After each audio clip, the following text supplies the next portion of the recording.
Bienvenidos una vez más a esta serie de escatología bíblica.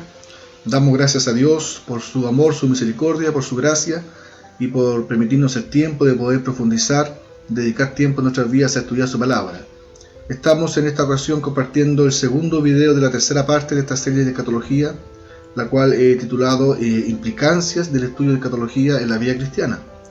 Ya hemos terminado la sección anterior de esta serie, todos los temas de carácter escatológico, y a raíz de ciertas conclusiones que yo compartí al final de esa sección, hemos estado acá estudiando ciertas implicancias que puede tener incluso en ciertas doctrinas o prácticas muy comunes hoy en día en la iglesia. Es así como en el video anterior ya comenzamos a hacer este nexo, ¿no es cierto? Y nos hemos tomado puntualmente de lo que significa o de lo que significó la obra de Cristo, la llegada del Mesías, dando paso, ¿no es cierto?, tanto al Nuevo Testamento como también a la nueva era que estamos viviendo, en términos de lo que es la relación de Dios con la humanidad y el alcance que tiene la obra de Cristo en la vida de las personas. Así que bajo ese contexto que hemos estado analizando ciertas prácticas, en el video anterior comenzamos analizando lo que era la práctica del diezmo. Ya la estudiamos a raíz de la Biblia, ¿no es cierto? Llegamos a unas conclusiones bastante importantes, interesantes, y en esta ocasión vamos a avanzar, vamos a continuar con lo que es la práctica del bautismo en agua. Bien, el bautismo en agua ha sido por siglos un tema de discusión y de controversia en muchas iglesias, a tal punto que ha provocado incluso la división y formación de congregaciones específicas según su entendimiento o aplicación de esta doctrina o esta práctica. Mientras unas iglesias acentúan la necesidad del bautismo en agua como fundamento doctrinal y declaración de fe, otras lo llevan al punto de considerarlo un requisito fundamental para la salvación. Otras tantas discuten en su modo correcto de aplicación, en sus dos formas acostumbradas, aspersión o inmersión. Muchos de los que optan por la inmersión lo ven como un paso imprescindible en el convertimiento de una persona a Cristo, para obtener de este modo un cambio de vida real.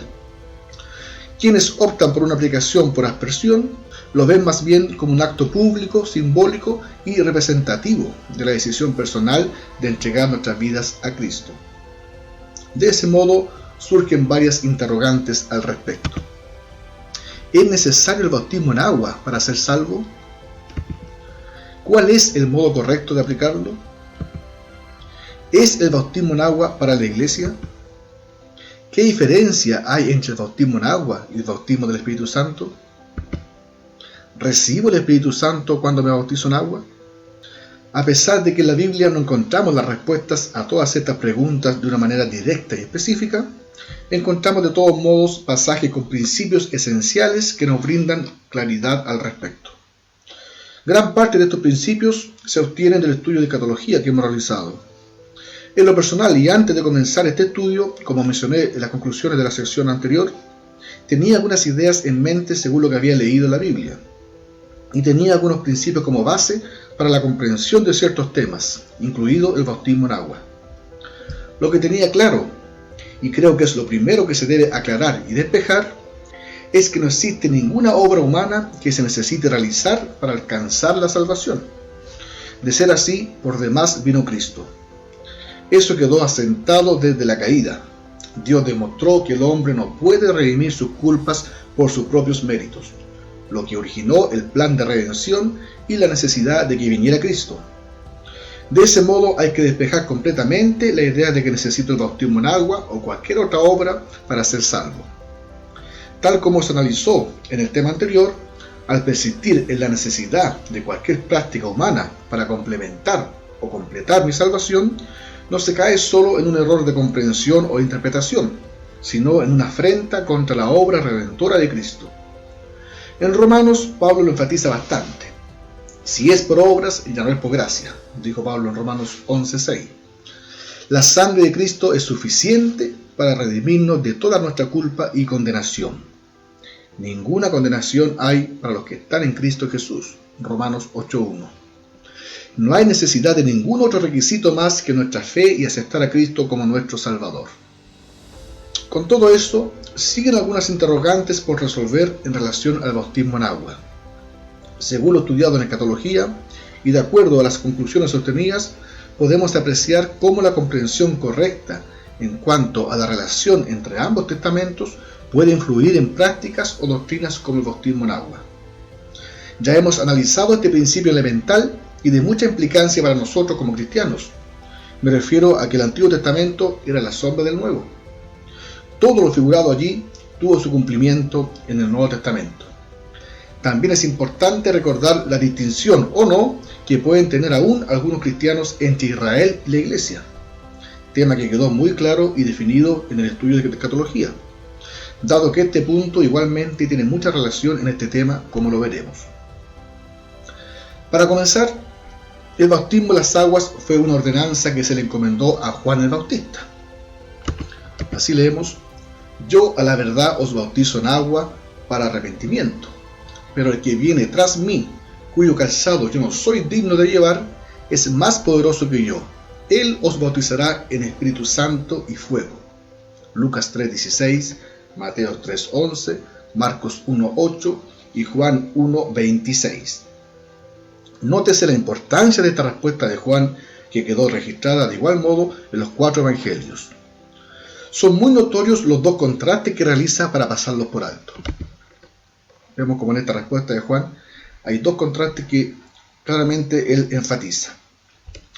El primer contraste es entre su persona y la persona que venía tras él. Juan enfatizó muy bien que el que venía después de él era sin duda más importante que él. Viene uno más poderoso que yo, dijo, de quien no soy digno de desatar la correa de su calzado. Cuando los fariseos enviaron a preguntar a Juan quién era él, cómo se identificaba, él no dudó en decir: yo no soy el Cristo. El primer contraste queda asentado y claro en cuanto a su persona y quién vendría tras él. El segundo contraste está en la acción misma del bautismo. Juan señaló: yo a la verdad os bautizo en agua para arrepentimiento, pero el que viene tras mí, cuyo calzado yo no soy digno de llevar, es más poderoso que yo. Él os bautizará en Espíritu Santo y fuego. Es difícil pasar por alto el contraste del agua como elemento físico usado por Juan para realizar un bautismo físico de arrepentimiento, y el fuego como símbolo espiritual usado por Cristo en el bautismo del Espíritu Santo. Aquí tenemos presente una vez más la prefiguración de la obra de Cristo en el bautismo de Juan. Él fue claro y enfático al decir que él había sido enviado para bautizar en agua para arrepentimiento, preparando el camino para el Mesías. Pero después de él vendría el Cristo, quien os bautizaría no en agua, sino en Espíritu Santo y fuego. Es importante mencionar que con toda la importancia del ministerio y obra de Juan, él no fue parte del reino de Cristo, seguro estudiamos, ¿no es cierto?, en escatología. Juan fue heraldo del reino, pero no fue parte de él. Su relato abre las escrituras del Nuevo Testamento. Sin embargo, el cambio de era se realizaría con la obra de Cristo. Jesús mismo lo mencionó al decir de Juan: os digo que entre los nacidos de mujeres no hay mayor profeta que Juan el Bautista, pero el más pequeño en el reino de Dios es mayor que él. Lucas 7:28. También mencionó en Mateo 11:13: porque todos los profetas y la ley profetizaron hasta Juan. Y también en Lucas 16:16 señala: la ley y los profetas eran hasta Juan. Desde entonces el reino de Dios es anunciado y todos se esfuerzan por entrar en él. Es muy importante tener claridad y comprender este punto en este tema. De ese modo, la obra de Juan es parte del antiguo pacto. En el episodio del bautismo de Jesús podemos ver cómo comienza a producirse la transición. Es necesario que él crezca, dijo Juan, pero que yo mengüe. Juan 3:30. A pesar de que su obra se narra al comienzo de los evangelios, esta era parte del antiguo pacto, en donde Dios aún venía tratando solo con los judíos, a quienes fue enviado Juan anunciando la pronta llegada del Mesías y preparando el camino a través de su bautismo en agua para arrepentimiento. Ahora bien, todo se cumplió tal cual estaba anunciado. Cristo vino dando cumplimiento a las profecías y cumpliendo la promesa de la venida del Espíritu Santo posterior a su crucifixión y resurrección en Pentecostés. ¿Por qué debemos quedarnos con lo prefigurado si ya tenemos lo prometido y el cumplimiento de lo esperado? Bajo esta visión, ¿tiene sentido estemos como iglesia, el cuerpo de Cristo, discutiendo en la práctica del bautismo en agua que realizó Juan en su comisión para los judíos antes que viniera Cristo? Sin ser del todo conscientes, estamos nuevamente mezclando elementos de ambos pactos. Estad pues firmes en la libertad con que Cristo nos hizo libres, y no estéis otra vez sujetos al yugo de esclavitud. He aquí, yo Pablo os digo que si os circuncidáis, de nada os aprovechará Cristo. Y otra vez testifico a todo hombre que se circuncida, que está obligado a guardar toda la ley. De Cristo os desligasteis, los que por la ley os justificáis. De la gracia habéis caído. Pues nosotros por el Espíritu aguardamos por fe la esperanza de la justicia. Porque en Cristo Jesús ni la circuncisión vale algo, ni la incircuncisión, sino la fe que obra por el amor. Gálatas 5, del 1 al 6. O tomamos la salvación que Cristo nos ofrece y aceptamos que su obra envuelva nuestras vidas, o persistimos en guardar ordenanzas que prefiguraban lo que Cristo haría por nosotros. Pablo es claro y enfático. Si queremos justificarnos por la ley y por nuestras obras, de Cristo nos desligamos, de la gracia hemos caído. Lo que es preciso comprender es que el bautismo en las aguas, el cual Juan fue enviado a realizar, era solamente para los judíos, pues nadie había sido enviado aún a los gentiles. Al estar aún en el antiguo pacto, los judíos necesitaban el bautismo en agua como señal o símbolo de arrepentimiento y para el perdón de sus pecados. Nosotros como iglesia, en el nuevo pacto, tenemos el perdón de pecados en Cristo. No necesitamos obras como el pueblo de Israel que prefiguraban la obra de Cristo. Dios nos mira a través de Cristo, en quien tenemos remisión de pecados a través de su sangre derramada. Muchos pensarán que Cristo también envió a bautizar a sus discípulos antes de ascender al cielo, en Mateo 28, 19, la Gran Comisión. Pero olvidamos el contraste advertido por Juan. Él bautizaba en agua para arrepentimiento y perdón de pecados, en el antiguo pacto. Cristo bautizaría en Espíritu Santo y fuego en el nuevo pacto. ¿A qué bautismo podemos pensar se refería Cristo entonces cuando comisionó a sus discípulos? ¿Al de agua realizado por Juan o al bautismo del Espíritu Santo que fue el que Juan claramente anunció que traería Cristo? Por lo demás, los gentiles no podían en aquel tiempo pensar en participar del bautismo de Juan. Cuando Juan comenzó a bautizar en las aguas para arrepentimiento y perdón de los pecados, los judíos despreciaban absolutamente a los gentiles. En aquel tiempo aún los gentiles estaban, ¿no es cierto?, fuera de los pactos de Dios, fuera de la relación entre Dios y los hombres. Para ellos los gentiles eran inmundos, impíos, pecadores. Ellos se creían los únicos escogidos de Dios. Eso lo podemos ver claramente en Hechos 10, del 3 al 15, donde leemos: y le vino una voz: levántate, Pedro, mata y come. Entonces Pedro dijo: Señor, no, porque ninguna cosa común o inmunda he comido jamás. Volvió la voz a él la segunda vez: lo que Dios limpió, no lo llames tú común. Y en el siguiente capítulo señala: y cuando comencé a hablar, cayó el Espíritu Santo sobre ellos también, como sobre nosotros al principio. Entonces me acordé de lo dicho por el Señor, cuando dijo: Juan ciertamente bautizó en agua, mas vosotros seréis bautizados en el Espíritu Santo. Si Dios pues les concedió también el mismo don que a nosotros, que hemos creído en el Señor Jesucristo, ¿quién era yo que pudiese estorbar a Dios?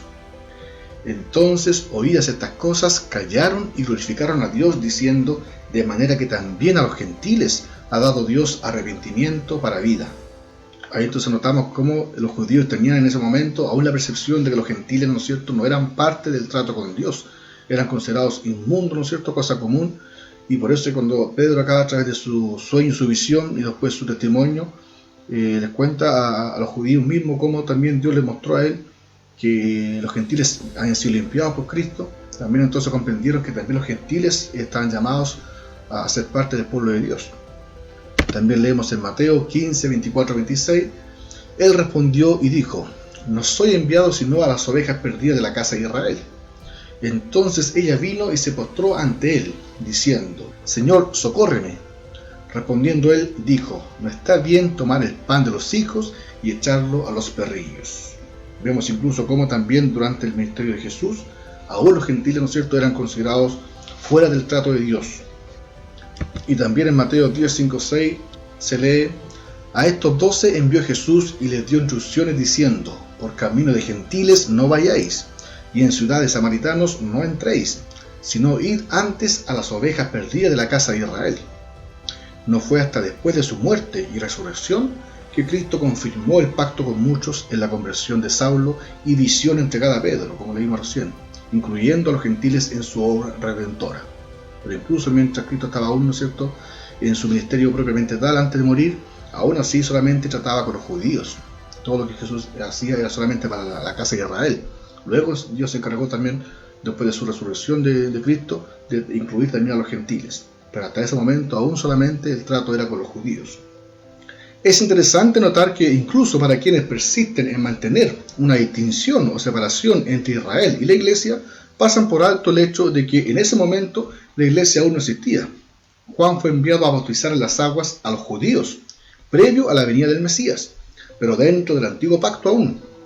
He aquí la incoherencia de muchos dispensacionalistas que se esfuerzan por conservar esta separación, ¿cierto?, o distinción entre ambos pueblos, en lo teológico, pero en la práctica persisten en mezclar elementos de ambos y aplicarlos indistintamente. Ya lo vimos en la doctrina del diezmo, lo mismo ocurre acá con la doctrina del bautismo en agua. Era imposible en aquel tiempo que los gentiles participaran de este bautismo, pero Juan el Bautista fue claro y enfático, y recalcó que el que venía tras él os bautizaría con Espíritu Santo y fuego, y Cristo se encargó de confirmar que ese bautismo incluiría a los gentiles. Así leemos: y por otra semana confirmará el pacto con muchos, en Daniel 9:27. Ya analizamos esa profecía de las 70 semanas y vemos cómo Cristo, ¿no es cierto?, al final de la última de las 70 semanas, confirmó el pacto con muchos, ¿no es cierto?, incluyendo a los gentiles, cuando se le apareció a Saulo y lo envió expresamente a los gentiles.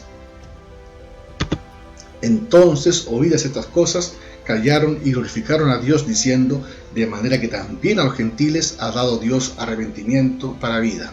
Allá en esto entonces estamos confirmando cómo también se incluyó a los gentiles.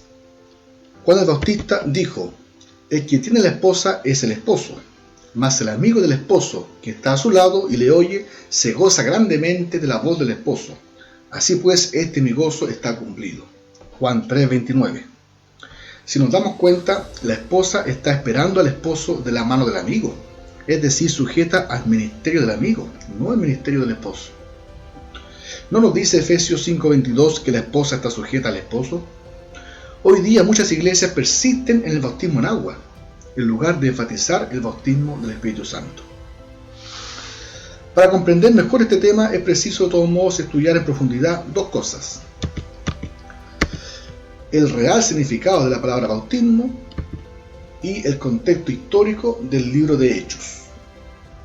Por ser un tema de tanta importancia y relevancia, quiero abordarlo en dos videos. En este primer video estamos solamente introduciendo el tema, el contexto, ¿no es cierto?, bíblico histórico en el cual sucede el bautismo en agua, y en el segundo video vamos a analizar en profundidad este segundo punto que menciono acá, lo que es el contexto histórico del libro de Hechos. Y en el segundo video vamos a estudiar y vamos a analizar cada bautismo presente en el libro de Hechos. Pero acá vamos primero a analizar lo que es el real significado de la palabra o el concepto bautismo. Primero, el concepto entonces del bautismo. Es muy importante conocer y comprender realmente el origen y significado de la palabra bautismo. Sabemos que el Antiguo Testamento fue escrito en hebreo y el Nuevo Testamento fue escrito en griego. A pesar de que muchos diccionarios y referencias bíblicas traducen comúnmente la palabra bautismo como sumergir, al punto que algunas traducciones mencionan a Juan el Bautista como Juan el Inmersor, es preciso mencionar que la palabra proviene del griego bapto o baptizo, ¿ya?, lo cual significa bapto, cubrir, y baptizo, manchar o teñir. Además, es necesario comprender que la Biblia no fue escrita en nuestra época. Por tanto, es importante conocer el sentido y uso habitual del concepto en el idioma original y contexto histórico. El término era usado en el oficio del tintorero, ya que es el artesano que tiene por oficio teñir tejidos o prendas de vestir. y hace referencia a la acción de tomar algo como una pieza de ropa, en el caso del oficio, y cubrirla en tinta, sea sumergiéndola en una cubeta con tinta, rociarla o mancharla. La implicancia mayor no está en el modo de realizarlo, sino en el resultado final, lo cual implicaba un cambio de estado o condición del objeto bautizado. En el origen y contexto griego, a pesar del significado literal, la palabra era muy usada de manera figurativa.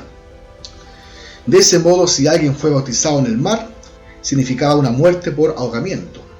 Si alguien fue bautizado en lágrimas, representaba que una persona estaba envuelta en pena y tristeza. De ese modo podía bautizarse en cualquier cosa, conservando, ¿no es cierto?, el sentido de la forma figurativa. Como no existe en inglés o en español una palabra que represente plenamente la idea del concepto, solo se traspasó como bautismo y se tradujo como sumergir, lo cual es correcto y parte del sentido.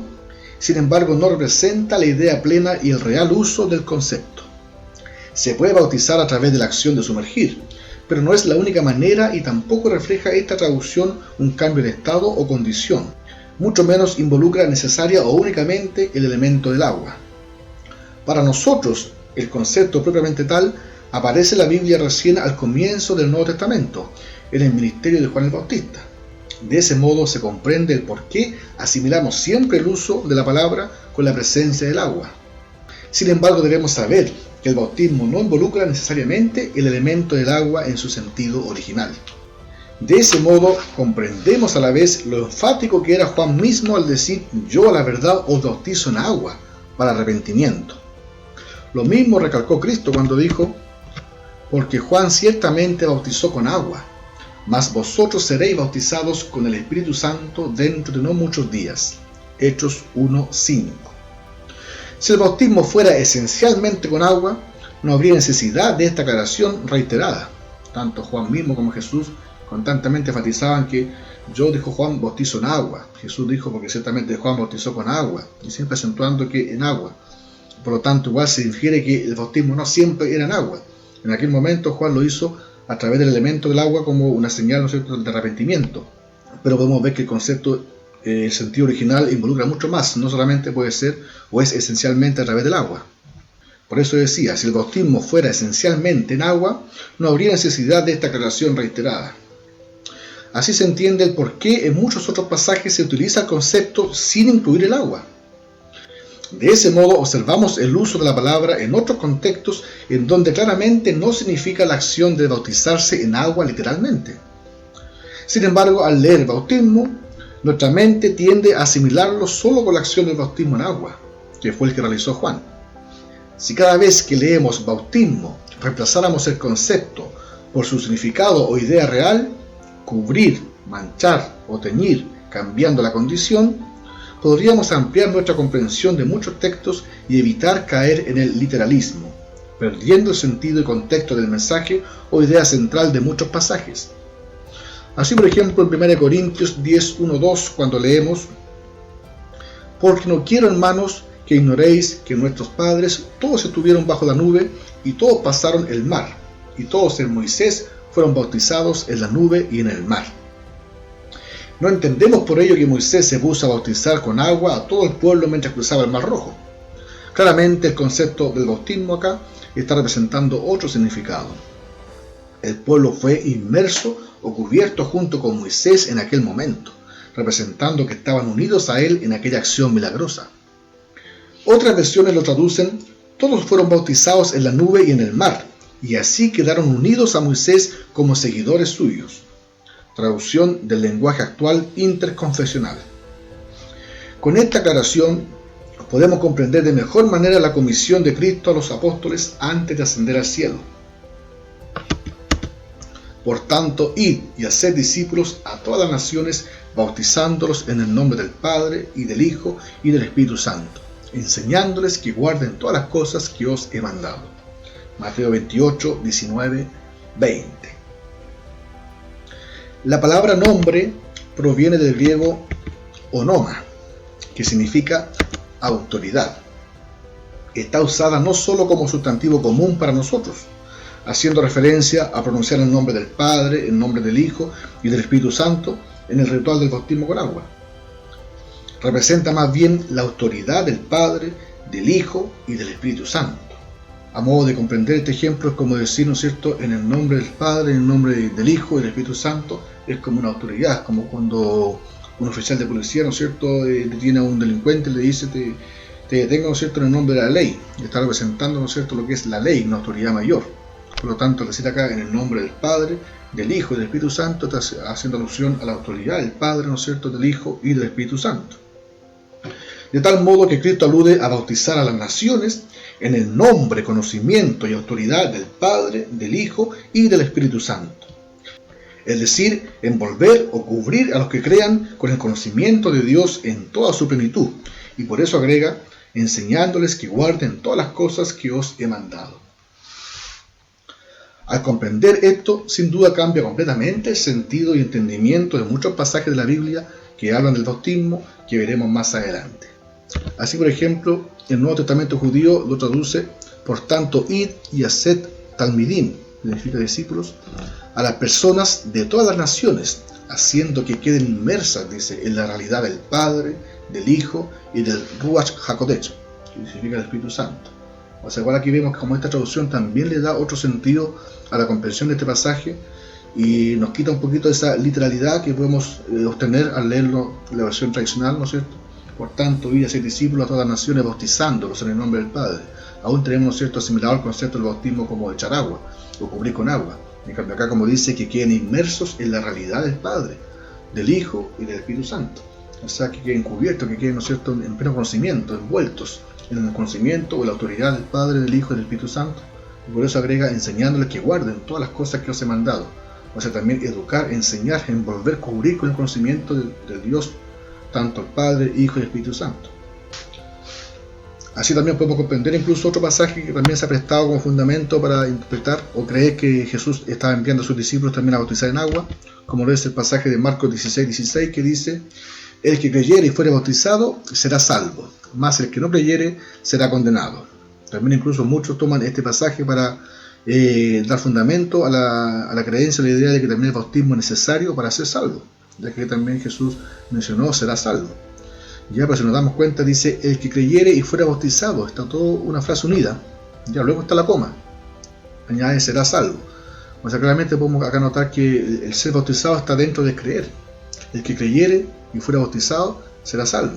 Si la coma estuviera antes, habría una distinción de dos cosas distintas. El que creyere, coma, fuera bautizado, coma, será salvo. Pero está todo junto a la frase, el que creyere y fuera bautizado. O sea, se puede inferir que el ser bautizado está inserto dentro de la acción de creer. Y dice, será salvo.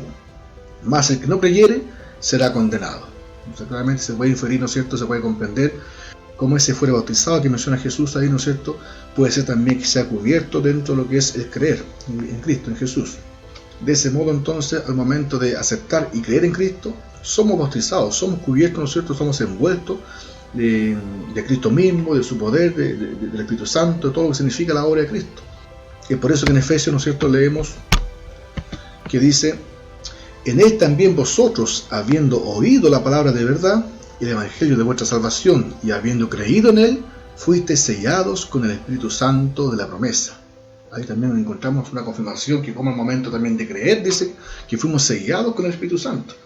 O sea, también se puede claramente comprender cómo el acto, la acción de creer, ¿no es cierto?, aplicar nuestra fe en Cristo, envuelve nuestras vidas inmediatamente, y somos sellados con el Espíritu Santo cuando creímos, dice, habiendo creído en él, habiendo oído la palabra y habiendo creído.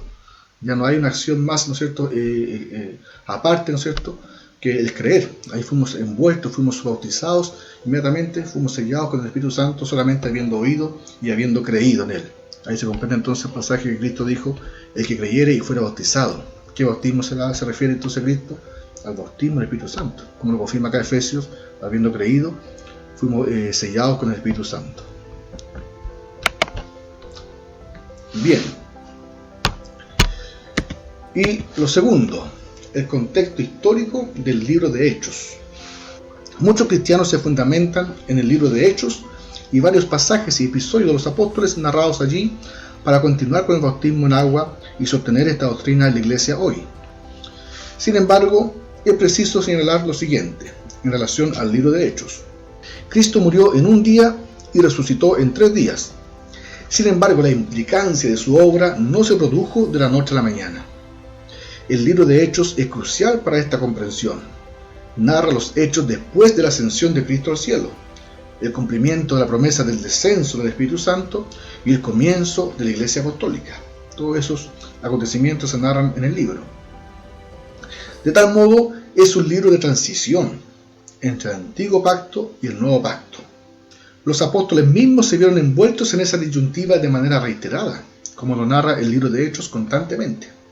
Mientras se expandía la predicación del Evangelio, el libro nos narra los reiterados episodios de disputa y discusión entre los judíos y los gentiles conversos, en cuanto a las prácticas y tradiciones que debían o no guardar los nuevos cristianos. De ese modo, el capítulo 15 de Hechos narra incluso el primer concilio realizado en Jerusalén con los apóstoles, producto de discutir sobre estos temas. Los fariseos apelaban a que era necesario circuncidarlos, a los gentiles conversos, y mandarles que guarden la ley de Moisés, en el versículo 5 del capítulo 15 de Hechos. A lo que Pedro respondió diciendo: varones hermanos, vosotros sabéis cómo ya hace algún tiempo que Dios escogió que los gentiles oyesen por mi boca la palabra del Evangelio y creyesen. Y Dios, que conoce los corazones, les dio testimonio dándoles el Espíritu Santo, lo mismo que a nosotros, y ninguna diferencia hizo entre nosotros y ellos, purificando con la fe sus corazones. Ahora pues, ¿por qué tentáis a Dios poniendo sobre la cerviz de los discípulos un yugo que ni nuestros padres ni nosotros mismos hemos podido llevar? Antes creemos que por la gracia del Señor Jesús seremos salvos de igual modo que ellos. Hechos 15, 7 al 11. Finalmente, luego de la intervención de Pedro y los demás apóstoles, se llegó al acuerdo de solo mandar a los cristianos a no contaminarse con ídolos, apartarse de fornicación, de ahogado y de sangre, lo cual significaba no comer sangre ni carne de animales que aún tengan su sangre dentro o adentro. De tal modo, podemos ver el libro de Hechos como un puente entre el Antiguo y el Nuevo Pacto. Fue un periodo sin duda difícil para los apóstoles y los nuevos cristianos, en donde tuvieron que vivir ese periodo de transición, y a medida que los apóstoles avanzaban en sus ministerios, fueron comprendiendo en profundidad la magnitud de la obra de Cristo. Sin embargo, en dicho proceso no estuvieron exentos de confusión y errores. Así leemos, por ejemplo, en 1 Corintios 1:4, que Pablo se expresa diciendo: doy gracias a Dios de que a ninguno de vosotros he bautizado, sino a Crispo y a Gayo, para que ninguno diga que fuisteis bautizados en mi nombre. También bauticé a la familia de Estéfanas. De los demás no sé si he bautizado a algún otro, porque no me envió Cristo a bautizar, sino a predicar el Evangelio, no con sabiduría de palabras, para que no se haga vana la cruz de Cristo. A pesar del motivo de división que había entre los cristianos de Corinto, es importante notar que Pablo agradece a Dios por no haber bautizado a muchas personas, sino solo a unas pocas, las cuales menciona. Para comprender este episodio, es importante notar que en Hechos 18 se nos narra la estadía de Pablo en Corinto, en su segundo viaje misionero, y leemos entre los versículos 7 al 11 que muchos de los corintios, oyendo, creían y eran bautizados. Además, recibiendo Pablo una visión del Señor, se quedó en aquel lugar 1 año y 6 meses. Es razonable pensar que estos muchos que fueron bautizados en Corinto fueron bautizados espiritualmente, y solo unos pocos fueron bautizados con agua. En la misma visión el Señor le dijo: no temas, sino habla, y no calles, porque yo estoy contigo, y nadie vendrá sobre ti para dañarte, porque yo tengo mucho pueblo en esta ciudad. Hechos 18:9. Sin embargo, a pesar del mensaje de Dios de tener mucho pueblo en aquel lugar, Pablo solo bautizó unas pocas personas. Podemos notar cómo Pablo estaba luchando igualmente con la tradición y comenzaba a comprender la necesidad de salir del antiguo pacto con todos sus rituales y entrar en el nuevo pacto de carácter espiritual. De ese modo podemos comprender algunos episodios del libro de Hechos que hablan del bautismo, de los cuales se incluía aún el agua. Además de esta comprensión y entendimiento histórico del libro de Hechos, es preciso mencionar que los judíos tenían no solo la tradición de la ley escrita dada por Moisés, tenían también una tradición oral llamada alajá, la cual no había sido dada por Dios. Sin embargo, eran muy rigurosos y celosos en guardar. Jesús se encontró reiteradas veces con estas costumbres y tradiciones propias de los judíos, por las cuales también intentaban acusarle. Así leemos en Mateo 15, del 1 al 9. Entonces acercaron a Jesús ciertos escribas y fariseos de Jerusalén, diciendo: ¿por qué tus discípulos quebrantan la tradición de los ancianos? Porque no se lavan las manos cuando comen pan. Respondiendo él les dijo: ¿por qué también vosotros quebrantáis el mandamiento de Dios por vuestra tradición?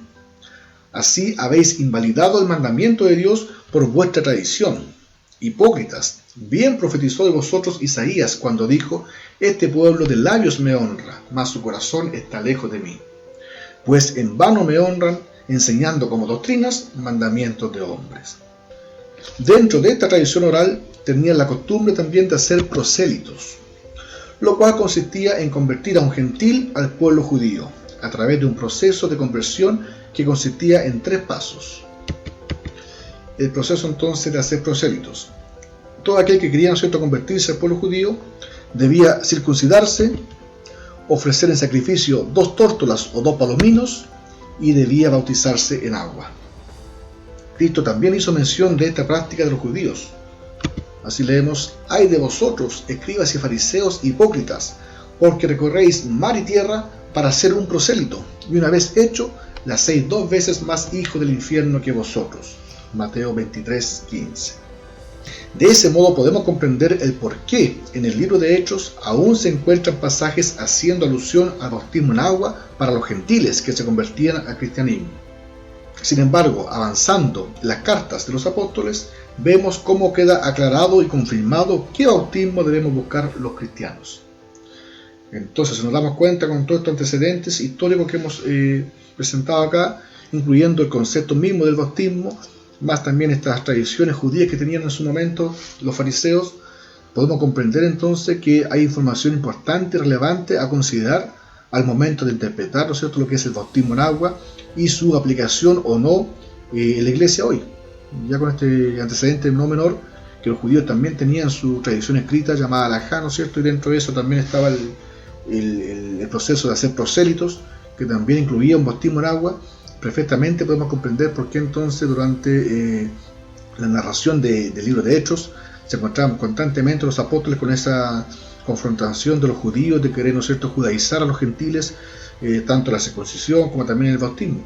Y por eso entonces podemos ver que el libro de Hechos representa un puente entre ambos pactos, entre ambos testamentos. Por lo tanto, era un libro, ¿no es cierto?, de transición, en donde los mismos apóstoles de Cristo tuvieron que vivir ese proceso de, ¿no es cierto?, de adaptación, de ir comprendiendo el alcance que tenía la obra de Cristo y todo lo que la ley, ¿no es cierto?, los rituales, todo lo literal del antiguo pacto, ¿no es cierto?, no hacía más que prefigurar lo que haría Cristo acá. Así que de ese modo también nos brinda mayor claridad, ¿no es cierto?, una mejor comprensión para poder ser más cuidadosos y más meticulosos al momento de leer e interpretar los pasajes que hablan del bautismo en el libro de Hechos. De ese modo entonces, hasta este punto llegamos con este video. En el siguiente vamos a culminar este tema. Como dije, es un tema muy importante y quiero con seriedad, con profundidad. Así que en el siguiente video vamos ya a tener este tema, pero vamos a profundizar y revisar uno por uno todos los bautismos que encontramos en el libro de Hechos, que son 5 episodios de bautismo mencionados puntualmente en el libro de Hechos, los cuales muchos de nosotros han tomado de esos ejemplos o de esos pasajes para suponer o también afirmar o dar fundamento que la iglesia también debe ser hoy día bautizada en agua, porque muchos de esos ejemplos también se hallan en el libro de Hechos. Después que Cristo vino, después que Cristo fue ascendido al cielo, los mismos apóstoles incluso estaban involucrados en muchos de ellos. Entonces, bajo esa comprensión muchas veces se intenta fundamentar que también tiene aplicación hoy en día en la iglesia. Pero ya con esto que hemos analizado hasta el momento, nos damos cuenta que es necesario ir con más cautela y con atención a analizar cada pasaje y comprender también lo que ello significa. Así que en el siguiente video entonces vamos a terminar este tema analizando en profundidad todos los bautismos del libro de Hechos. Así que nos encontramos en el siguiente video si Dios así lo permite. Muchas bendiciones para todos.